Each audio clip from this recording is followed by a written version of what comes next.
বসে আছি, যেই খনির বিষয়বস্তু নিয়ে তোমাদের কাছে আমি বসে আছি, যেই খনির একজন আমি সাধারণ কর্মী, যেই বিষয়বস্তু সম্পদ তোমাদের কাছে তুলে ধরতে চাই, আমি চাই কিছু তোমরা তা গ্রহণ করো এবং দেখো তোমাদের এই যে জীবনের যে এত দুঃখ, এত ব্যথা, এত অভাব, এবং এই বিষয়বস্তু যদি তোমরা নিয়ে নিতে পারো, তবে দেখবে এগুলোর সমাধান হয়ে যাবে, এগুলো নগণ্য হয়ে যাবে, এগুলোর দাম তোমাদের কাছে কিছুই থাকবে না।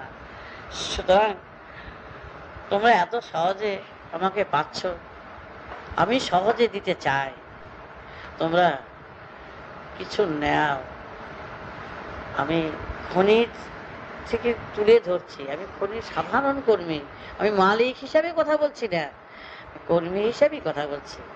তাই তোমাদের কাছে আবার বলছি যে অযথা সময় নষ্ট না করে, আমার সময় অযথা নষ্ট না করে, তোমরা সময় নষ্ট না করে, যদি কিছু নেওয়ার থাকে, আর যেটুকুনো নিয়ে বসে আছি সেটুকুনো যদি নেও, মনে হয় এই বাস্তব জীবনে, সমাজ জীবনে চলার পক্ষে যাহা পেলে তোমরা মনে করো সমস্যার সমাধান হবে, তার চেয়েও আমি মনে করি তার চেয়েও বেশি পেয়ে যাবে বলে আমি মনে করি, আরো বেশি সমস্যার সমাধান হবে বলে মনে করি। তোমরা এখন বুঝতে পারছো না, যেহেতু তোমরা নিচ্ছ না তাই বুঝতে পারছো না, একবার নিয়ে নাও, বুঝে নিতে পারবে।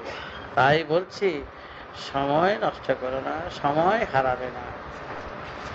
কিভাবে এসব গ্রহণ করতো সেটাই আমার লাগছে, এসব দেখে বলি, বলবে সবসময়, সবাইকে জানাইস এইরকম সময় এত কাছে পেয়ে, হ্যাঁ, বাছাই করতে পাও, সামনে করতে পাও, এত কাছে পেয়ে জিনিসটা কেমন যেন হয়ে যাচ্ছে। আমি নিজের কথা কত বলবো, আর ঠিক বলা উচিত?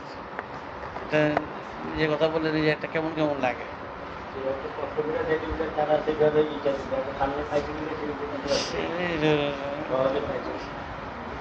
একেবারে অতি সুন্দরভাবে তোমরা নিতে পারবো, একেবারে একজনে একটা জুয়েল জুয়েল হয়ে যেতে পারো।